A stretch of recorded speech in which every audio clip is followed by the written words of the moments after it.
Seringkali kita dengar banyak kabar burung bahwa industri film esek-esek Jepang itu lagi ngebutuhin banyak aktor prianya. Tapi pertanyaannya, apakah benar seperti itu? Atau memang aktor pria di sana benar-benar sedikit ya?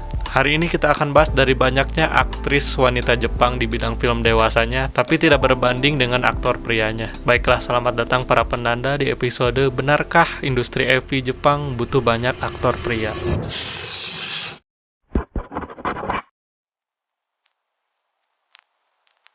Pertama kita lurusin dulu satu hal. Industri film dewasa Jepang atau JAP yang bisa kenal dengan JAP itu bukan industri kecil. Setiap bulan hampir ratusan judul baru itu diproduksi. Setiap tahun juga ratusan artis pendatang baru wanitanya itu debut sebagai aktris. Makanya muncul nih istilah AV Idol. Jadi mereka itu dipromosikan, dipasarkan, bahkan punya fanbase tersendiri. Jadi udah kayak idol biasa aja lah, udah kayak hal lumrah. Tapi di industri yang sebesar ini ada posisi yang anehnya nggak pernah ramai. Yap, aktor prianya. Sekarang kita masuk ke bagian yang bikin banyak orang kaget. Beberapa media Jepang dan internasional pernah mengangkat satu fakta. Katanya jumlah aktor pria aktif di industri film dewasa Jepang hanya puluhan orang. Yap, puluhan. Sementara aktris wanitanya bisa sampai ratusan bahkan ribuan kali ya. Angka yang sering muncul adalah sekitar 70 aktor pria berhadapan dengan lebih dari 10.000 aktris wanitanya. Ini memang bukan angka resmi dari pemerintah, tapi ini datang dari orang dalam industrinya sendiri. Nah, salah satu aktor yang paling sering dikutip adalah aktor yang bernama Ken Shimizu, atau biasanya di kalangan orang-orang itu dipanggilnya Shimi Ken. Nah, dia ini bukan aktor kaleng-kaleng. Dia adalah salah satu aktor dengan film yang paling banyak di industri film dewasa Jepang. Ya kalau di film lokal mah kayak Reza Rahadiannya gitulah. Dalam beberapa wawancara dan tulisannya, dia bilang kurang lebih begini. Produksi JAP itu gila-gilaan, tapi aktor prianya nggak nambah banyak. Artinya apa? Artinya aktor yang ada dipakai terus, diputar terus, di syuting terus.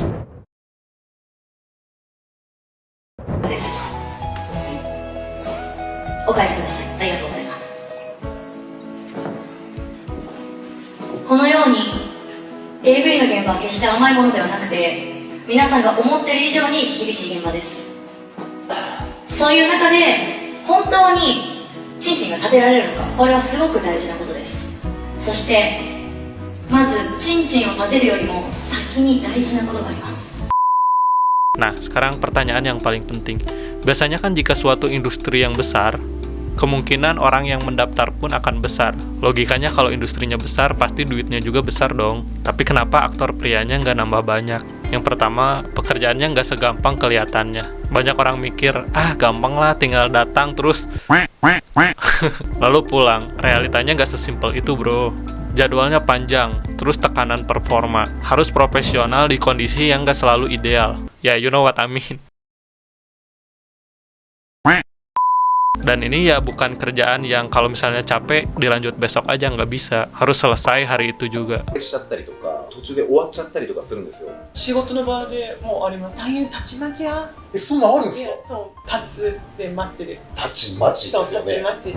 まち。Di Jepang walaupun industrinya legal, tapi stigmanya tetap ada, terutama ke prianya ya. Kalau misalnya aktris ceweknya itu masih bisa rebranding, misalnya jadi model, jadi selebriti, bahkan banyak yang jadi streamer atau youtuber. Ada juga yang pensiun pakai nama baru. Kalau aktor cowoknya susah bro, wajahnya udah dikenal di mana-mana, perannya nempel, dan itu susah dilepasinnya. Beberapa pengamat juga mengaitkan ini dengan fenomena nasional di Jepang. Ada istilah herbivora men, laki-laki muda yang cenderung menghindari kompetisi, tekanan, dan hubungan yang intens. Kalau benar enggaknya masih ada perdebatan.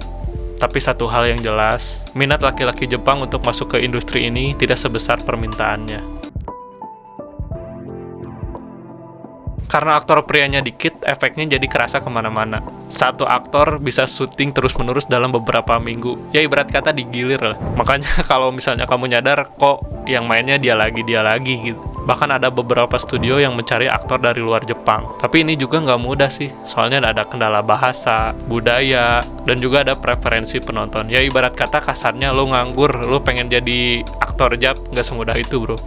Lo harus bisa bahasanya, lo harus punya chemistry sama pemainnya. Sekarang kita jawab pertanyaan awal.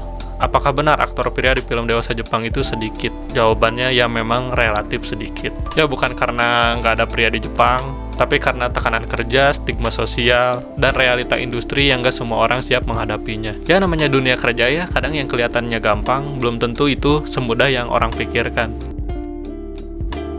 Jadi gimana nih, di antara dari kalian masih ada yang minat pengen jadi aktor pria Jepang?